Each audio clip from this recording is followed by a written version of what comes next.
We've talked a bit so far about the influences that individuals can have on our self-perception, but we must also note the influence that larger and more systemic forces have on our self-perception. So first, let's touch on the social and family influences. These are those smaller, more localized influences on our lives.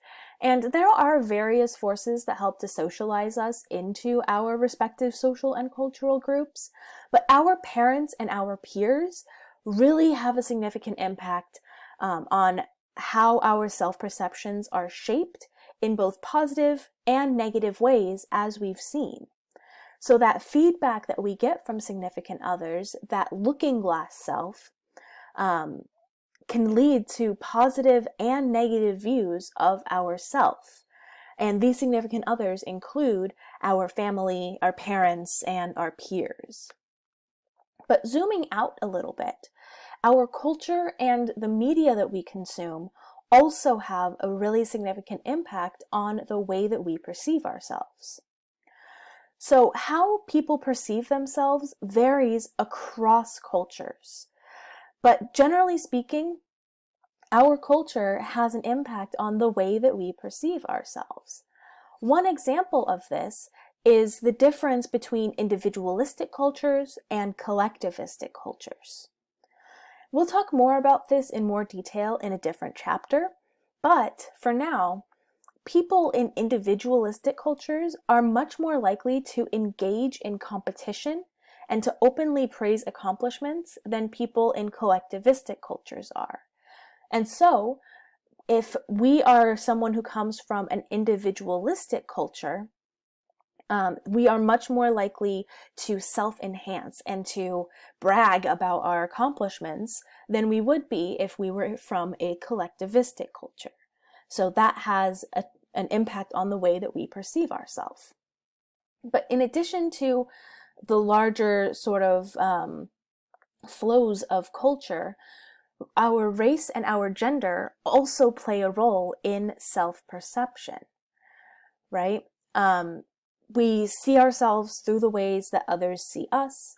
And so if we are from a marginalized group that is often seen as in more negative lights by the overall culture, by the majority culture, that can have an impact on how we view ourselves. So for example, people of color and women tend to be seen as marginalized cultures, and therefore that can have a negative impact on their self-perception.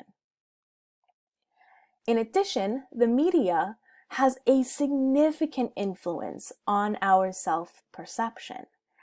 And specifically, we're talking about the representations that we see in the media.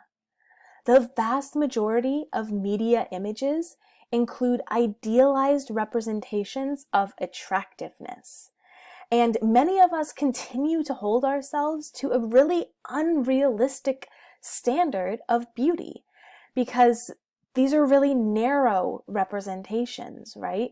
If you think about body weight, for example, right? We see really negative representations of larger body sizes, whereas we see really positive representations of smaller body sizes. And so we see this also with culture and with race specifically. Oftentimes, mediated messages tend to reinforce cultural stereotypes related to all sorts of different cultural categories, including race, gender, age, sexual orientation, ability, and class. And people from historically marginalized groups have to look a lot harder in the media than those who come from dominant groups to find positive representations of themselves in the media. And so we really have to look to the media that we consume, the movies, the television, the books, and examine who is included and who is excluded, and when people are included, how are they represented? Because if people from marginalized groups, for example, if a woman of color is watching a movie and she's only ever seeing really stereotyped versions of herself on the screen, that's going to have an impact on how she ultimately views herself. So we have to look to the media that we are consuming. And thankfully, this is getting better, right? We are starting to see more positive representation on the screen, but we do still have quite a long ways to go. So we really have to work on those idealized representations that are within the media so that we can hopefully have better impacts on people's perceptions of themselves.